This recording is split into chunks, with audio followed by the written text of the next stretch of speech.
Franchising is the most misunderstood and most overlooked form of entrepreneurship. We're here to educate you and help you find the entrepreneur within. Franchising is not all about the French fries. We find that individuals who are exploring business ownership tend to have a lot of misperceptions and misunderstandings about the franchise industry. So what we want to do is help prospective business owners make confident and educated decisions before moving forward or not moving forward with a business. Welcome to Unpredicted Entrepreneur. Hi, welcome to episode 98 of Unpredicted Entrepreneur. I'm Roxanne Rapske, and this is my colleague, Sara Waskow. We created this podcast to bring you education and information about business ownership and all things franchising. We have a very special guest today. She is here to talk to us about branding ourselves in fashion, so this is going to be fun for all of us. Her name is Elisa Ellis. She is the founder and owner of Turnkey Style. I love her tagline. She says what HR can't. And she's also the author of a book called The Style Advantage. So thank you for joining us today. Thanks for having me. It's exciting. Yes, it's great fun. We can talk about fashion and it's fun. Yes. Well, and we've known you through our networking group, Provisors, but we thought it would be really great to have you on because so many times when people are transitioning from corporate America to business owner, things change for them in terms of how they need to present themselves. And you are the expert, have a great story about how you got started in this business and some of your experiences. So we thought it would be great to have you to share. So tell us just a little bit about your background and how you became the founder and owner of Turnkey Style. Sure. So I was in corporate for 20 plus years. I was an event planner at a major university. And my job required me to travel a lot. And we moved to a new area. We didn't have the support system in place. I couldn't get home to be with my kids on a particular day. And I was like, okay, this isn't working. So I had to come up with something else. And I became a rep for a jewelry company, which was a lot of fun. But what happened was a lot of my clients wanted to know, well, how do I wear this? And what do I do with this? And then it turned into friends going through 20 plus year divorces. They had to go back to work and they didn't know what business casual or business professional was. And they didn't have the budget to go buy a whole bunch of new clothes because there's this idea that you have to buy all sorts of new clothes and you really don't. So I helped them put together 2 weeks worth of clothes on a budget using Capsule wardrobe ideas and helping them kind of start their, segue back to business life. And it's challenging, whether you're going through a divorce or leaving corporate or starting a new career, we go through all these different transitions in our life. And there's this idea that we have to show up as the same person, but we're really not. We grow and evolve over time. I mean, I'm not the same person I was when I moved here 4 years ago. And I'm probably not the same person I was 2 years ago. And so my style has evolved with that and how I show up and brand myself and how people can remember me. That's really what I feel it's all about. Well, and when you have your own business, I think it's important to be memorable. They always say when you're out networking, be memorable, but you want to be memorable in a good way, not in a bad way, Absolutely. Right? So when you have your own business, and the other thing that ties into this is a lot of times people have logoed wear, right? They've got logoed shirts or whatever, but there's still a way to be stylish and wear your logoed attire. So that's why we really wanted to have you on, help these new entrepreneurs. Some of our entrepreneurs have been in sales and they kind of get some of this, but some have been, they're engineers. They've gone to the office or maybe they've been working remotely and Lord knows what's going on the bottom, but they sometimes look decent on top. So there's a lot to work through. So we thought you would be great for helping us understand how to show up on brand, which doesn't have to be fancy, and be memorable. Yes, absolutely. So there's a statistic that it takes less than 7 seconds for someone to decide whether or not they like, trust, and want to work with you. And 93% of all communication is nonverbal. Wow. So before you even open your mouth, people are making a decision about you. So it's really not so much about being stylish. I mean, I'm all about style, but I really about showing up authentically on brand and with confidence, because when you do those three things, it really makes a difference. So for example, I have a new client, they wear logoed wear, very casual, but the offset of that is they feel very frumpy, not confident, and they go into these networking meetings where everybody's, let's say, wearing a sport coat or a blazer or perhaps a suit, more professionally dressed, and they feel very out of place. So how can we show up? How can they show up so that they feel authentic, on brand, and confident? And so really the polo shirt stays the same, or we get various colors. The jeans maybe change from being very baggy and faded to maybe a nice crisp dark blue. Instead of wearing like hiking boots, you wear a nice loafer, making small tweaks that work for their life, whether it's a man or a woman. You know, a lot of, like you mentioned, engineers. Sometimes business people are very, very much introverts, and networking is challenging. And so that brings in this unforgettable. How can you be unforgettable? Whether it's wearing a bright colored blazer, a fun pair of sneakers. I just helped write a article for CNN Underscore about how colorful sneakers are coming back in style.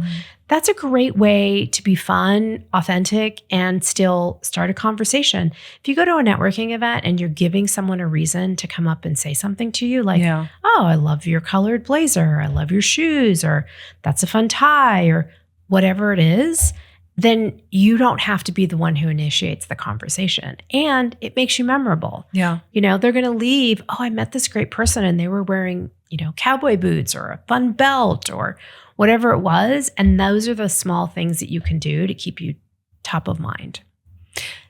Go ahead. Oh, I was just going to say, I just wanted to touch on the confidence piece, because it really, if you're not feeling good, it's one of my big takeaways from your book, just in terms of if you put something on and you feel kind of frumpy or you don't feel your best in it, I think it can really show. And especially, like you said, if people are in a networking group and already feeling a little anxious about that environment or whatever they might be doing, and then they're feeling a little less content with what they're, you know, they have on, maybe in comparison to other people, or they just think, oh, I gained weight and maybe this doesn't look as good on me as it used to, or I thought it did when I bought it, or whatever. And so I think that's a really compelling aspect of the whole clothing. Absolutely. If you're starting a new business, you want to show up wearing things that you feel confident and amazing in, because that's the energy you're going to bring.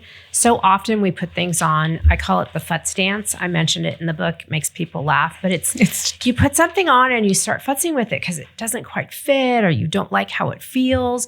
And when you show up to something, that's the energy that you're bringing. And when you put something on that doesn't feel good, you literally make yourself feel small and look small.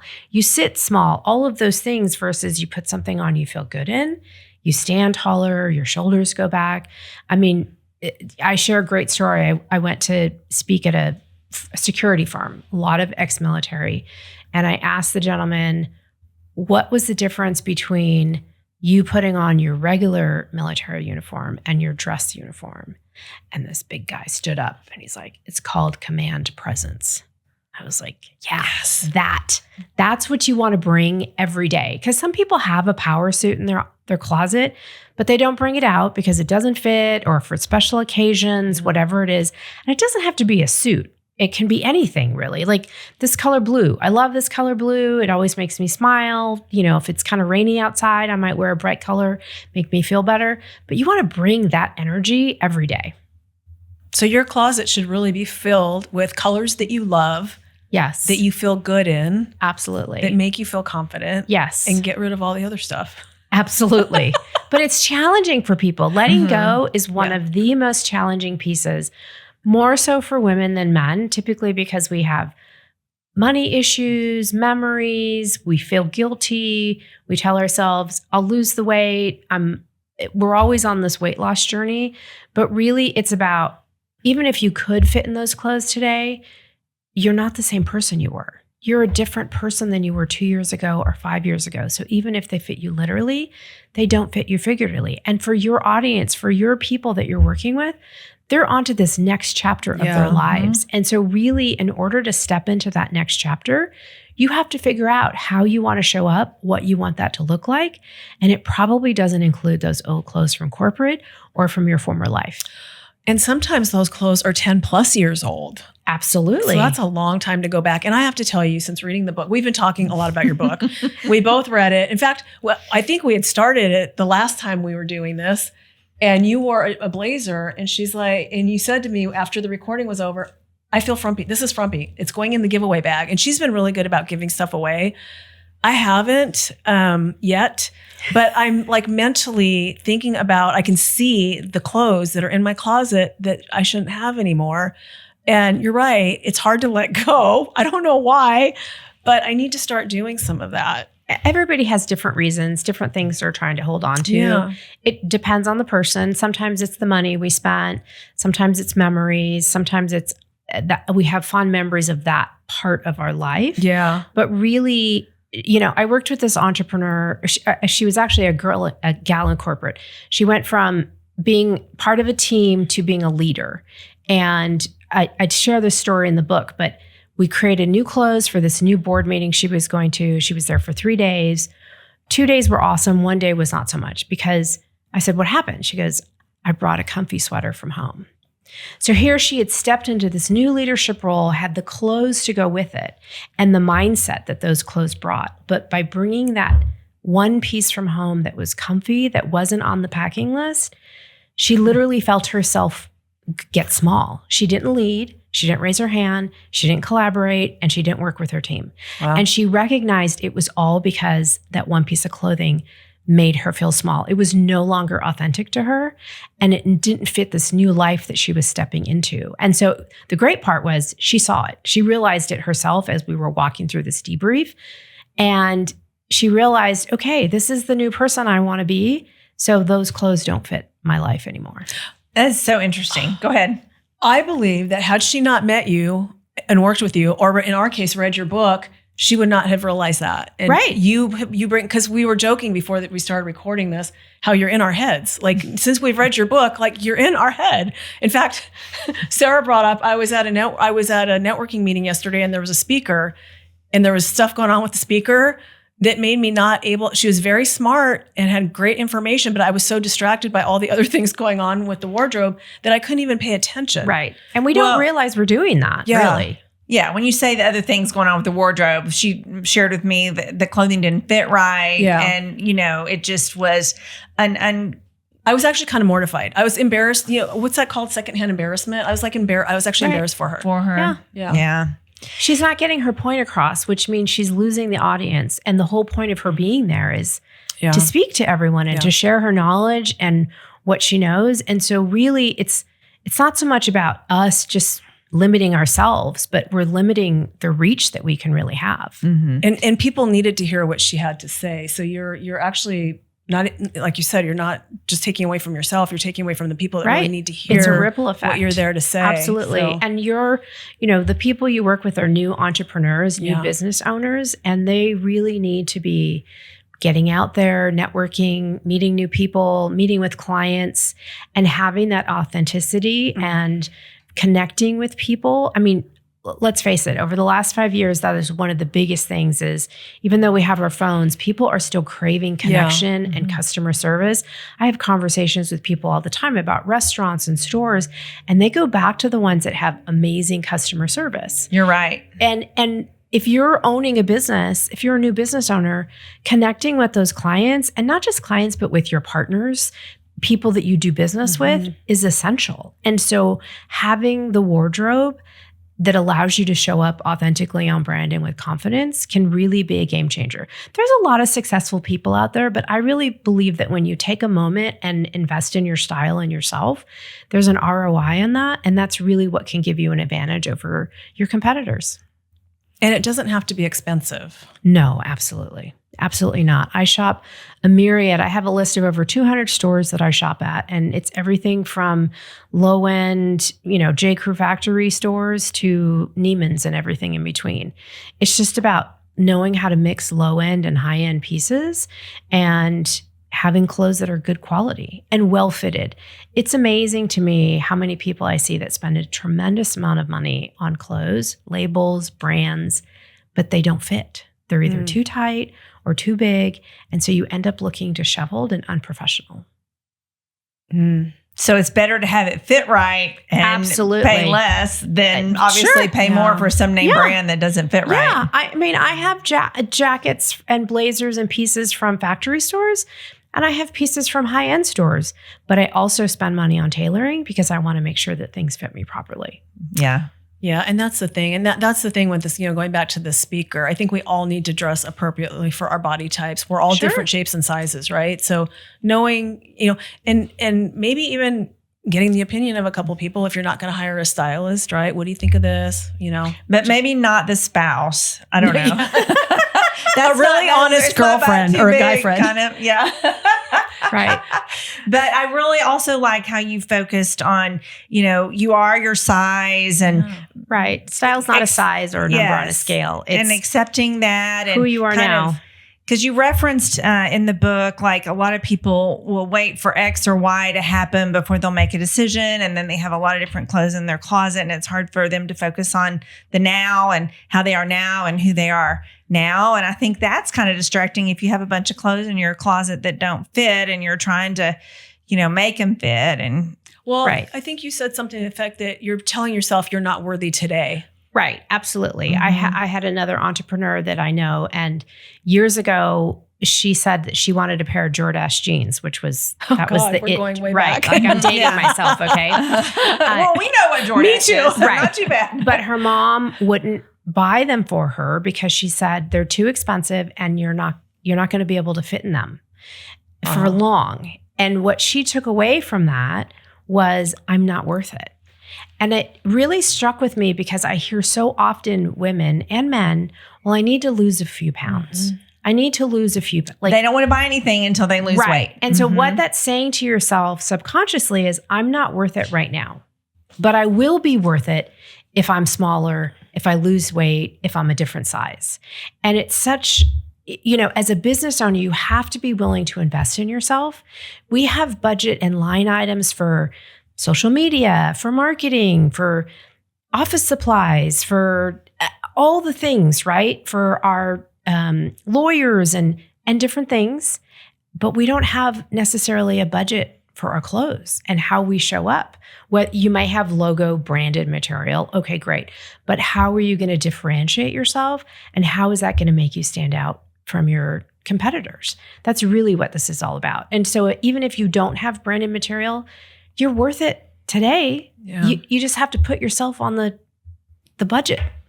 Yeah. Make yourself a line item on the budget. I like that. I do like that. I actually had a little aha moment about that when I read it in the book.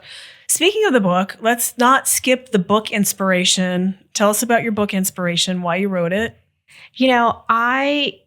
Different people learn differently, right? I have a blog that I've been writing. I am on social media. I work with clients one-on-one. And really, my clients have changed over the years. I was working with a business coach, and she was like, why don't you have a book? I don't know. She's like, you can have a book. And it really was this next level of my business that I didn't see in myself. But the great thing is, we can't do everything. You hire people who help you get to that next level. Yeah. And thankfully, my business coach was like, you could do this. And she reminded me that not everybody learns the same. Some people will hear me speak and they'll take away something. Some people will read my blog and they'll take away something. Some people will see me on social media, they'll take away something. She said, this is just another way for you to reach an audience that you haven't reached yet. I was like, okay. So she challenged me, and I pretty much put it together with her help in about 3 days. And then we published it about a month and a half later. That is amazing. And it's an easy, quick read. It had great tips. Yeah. Regarding the tips, you talked about creating capsules for your clothing, Yes. which I thought was interesting.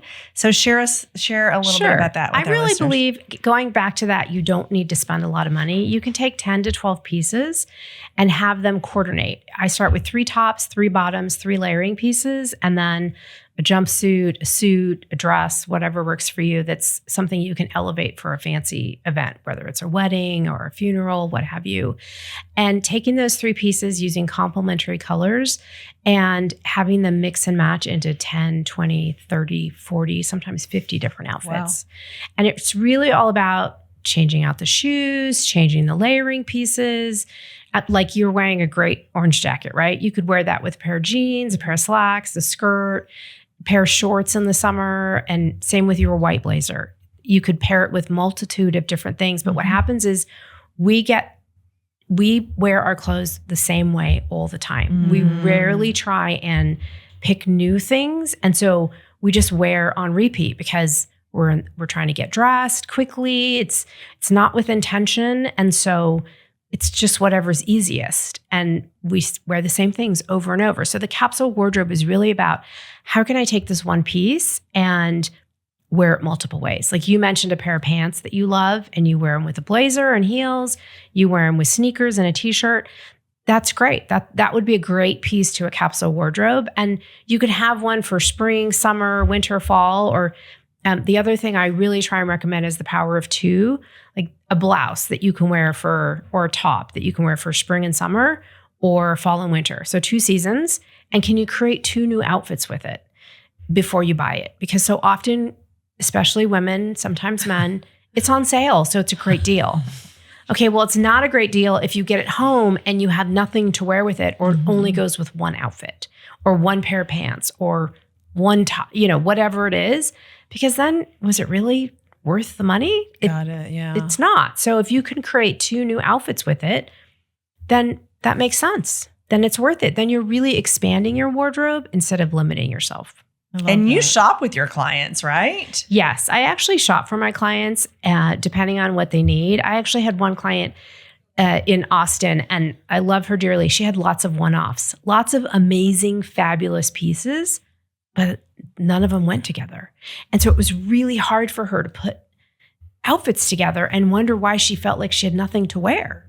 Because even though she had a closet full of clothes, it's like, well, this only goes with this one thing. And so it's really about how can you find some essential pieces. I just did a Instagram about, I had 2 tops. One was a navy and one was a print. And when I shared in my stories, a lot of people were like, the navy one is just kind of boring and the floral one's way better. Okay, fun. But the navy one is a great staple. Like I can wear that year round. I can wear it with multiple outfits. The print, I love a good print, but I can really only wear it with so many things. And I showed different outfits, but sometimes it's about having the right staples in your closet so that you can really expand your wardrobe. That's really what it's about. I am guilty of being attracted to prints and then finding that I'm really limited. In fact, like traveling as much as I do, I love some of my prints, but I don't travel with them because I can't mix them and match them like I can just the solid colors. Right. So that's a really good point. I want you to touch on in the book, what's the amount of time the average person spends in their closet deciding what to wear? The average person spends between 13 to 15 minutes deciding what to wear. That, like, my head was like, is it person or female? I have a hard time believing a male would spend that much time. Yeah, truly. There's the numbers are kind of an average. It's men and women struggle with the same thing. Wow. And it's challenging because I've met men who struggle with what to wear, things don't fit. And, they could have a closet full of clothes, but they're really struggling because the same thing. We default to the same thing every day, whatever's easiest. We're just trying to get out the door. I read this other book and they gave a great example. They said, which would you prefer, the Tiffany blue box or this brown paper bag wrapped gift, right? It was 2 gifts next to each other. Well, most people are going to want to pick the Tiffany blue box, right? It just looks like a fabulous gift. We can't wait to see what's inside. Not very many people pick the brown paper twine wrapped gift. Okay, the point is we are the gift. Every day we choose to get up and get dressed and do it with intention, or we just get dressed and whatever works. And so it's really about how can you have clothes in your closet that fit your life and your lifestyle so that you can show up looking like the Tiffany blue box every day. Because that's another good visual. That's like, a really good visual, right? Not right? Paper bag. I mean, honestly, but that's what happens is we get busy and we have a closet full of clothes that don't really work for us or our life anymore. I've talked to people. I have a client who went from corporate to entrepreneurship, had a closet full of dresses, suits, and heels. And she was a busy mom, and now she was an entrepreneur. She's like, I don't want to wear dresses, and I don't want to wear high heels. Okay, well then let's not. She kept some of the dresses for events or what have you, but let's be intentional about what we fill your closet with so that you can show up still feeling on point and professional and comfortable, but still go pick up your kids and drop off the football gear or make it to an afternoon meeting or go networking so that you feel confident and authentic and on brand. And she does. And it's a game changer for a lot of people. It is. Cause I used to work with these two guys. They were brutal. And their term for like how you dress around the house was called house hag. And so when you were saying that, I was like, you don't have to look like a house hag just because you're dropping your kids off at school. No. You can be casual and still be stylish. And, absolutely. Because your brand never sleeps. I heard Jillet Anderson from D Magazine speak once, and she said, your brand isn't just your LinkedIn headshot. It's not your company corporate profile picture. It's you and how you're showing up from the moment you leave your house until the time you get home. And that includes grabbing your coffee, working out, dropping off your kids. It's not just when you walk into the office and when you walk out. Your brand truly never sleeps. And as a business owner, that could not be more true, especially if you're owning a business, potentially running into clients, meeting new clients, networking. It really makes a difference. I think I told you this story. I ran into a client at the gym who I had never met in person. Mm-hmm. He just recognized me from my LinkedIn headshot. And I was kind of mortified because I was at the gym with my family, but luckily I didn't look, too schlubby. But you never know, to your point, where you're going to run into somebody. And I was like, I hear stories all the time from people who aren't even my clients, but they've heard me speak. They're like, like professionals who wear suits Monday through Friday. And I'm not saying you have to wear suits, but they wear their suits Monday through Friday. And then on the weekends, they look like a house hag. That's a great term. I haven't heard that before. And then they run into a client and they're mortified and they feel compelled to say hello. But then what happens is the client doesn't even recognize them because it's such a difference between, it's like night and day. So then they're mortified. They're like, oh my gosh, this is what they're going to think of me now instead of the Monday through Friday version. And so if you have the right clothes in your closet, then you can show up looking put together. And, it doesn't have to be the suit. It could be something simple. I had a financial advisor Monday through Friday. She wore the suit. And then on the weekends, she wore sweats and a baseball cap so she could hide. I was like, okay, wait, aren't those at the baseball games, the soccer games, aren't those your potential clients? Aren't they maybe already your clients? That's your community. Why are you hiding? Well, because I don't have anything to wear and I want to be comfortable. So we made small tweaks. It's not a wardrobe overhaul, but she wore jeans. She kept the baseball hat because she didn't want to have to worry about her hair, and then wore a t-shirt and a comfy knit blazer or a comfy knit sweater that looked like a blazer. So suddenly she wasn't hiding anymore, and her client base grew because suddenly she was comfortable talking to people, making connections with people in the stands. And those are all her new clients, potential new clients, right? Like it's just about making small tweaks in how you're showing up. So remind us, for anyone listening, you work with clients different ways, right? You do the B2B, you do the one-to-one, and then you also do virtual. So kind of run us through that. Sure. So I work with corporations who are struggling with team members who are not showing up professionally. I hear from a lot of managers and leaders that they want to take their team members out to help them learn the ropes so they can grow with the company, but they're showing up wearing sneakers, sweatshirts, or inappropriately dressed in some way. So that's where I came up with the I Say What HR Can't, because a lot of companies now have a dress for your day policy. HR is not necessarily enforcing that policy, and different teams need to show up differently. So I come in and I do presentations, kind of talking about what we're talking about today, about how it affects all the things, your productivity, your sales, your growth, and whether or not people and clients remember you and you're top of mind when they need something. And then I work with clients one-on-one, in person and virtually. I help them kind of do a deep dive into their style. Who do you want to be? Who are you now? And do you have the clothes that fit your life and your lifestyle? And sometimes that means letting go of pieces in your closet. Sometimes it's reinventing the clothes you already have and helping you create 10, 30, 40 different outfits. Sometimes people think they need to buy a whole bunch of new clothes when really they just need to kind of revamp what they're wearing and how they're wearing it. And then I also do personal shopping where we help create a new style for someone. I help people figure out, who do you want to be? Are you an empty nester? Are you a new business owner? Are you newly divorced? What does this new life look like for you? And do you want to wear color? Do you want to look like a punk rocker? Not typically my client, but do you want to have a corporate look but be casual? Do you want to be comfy? What does that look like? And we kind of walk through what that looks like, and then I help them find clothes that fit their life and their lifestyle and the budget that works for them. Wow, that's wonderful. So for anybody listening today that might want to improve their wardrobe, and you've given us a ton of great tips already. Is there anything else that you might offer as advice to somebody who wants to kind of take that first step, dip their toe in the water to getting their closet cleaned out and feeling more confident? Sure. I would say turn the hanger around every time you wear something. And after 30 or 60 days, look and see what you're wearing on repeat. You can start letting go of the pieces that aren't working for you. And then maybe look at Pinterest or Instagram and find some colors and new styles you might want to try. Start there. Perfect. All right. Well, if anybody wants your help, Elisa, and wants to engage you in helping them with their wardrobe, how would they reach you? You can find me at turnkeystyle.com. You can check out my new book, The Style Advantage, and I'd love to hear from you. Wonderful. And I will, Roxanne and I both really enjoyed the book. So highly recommend that you purchase that. We got it on Amazon and it's a great read. So anyway, thank you so much for joining us. We really appreciate all of your insight. Thank you to our listeners today.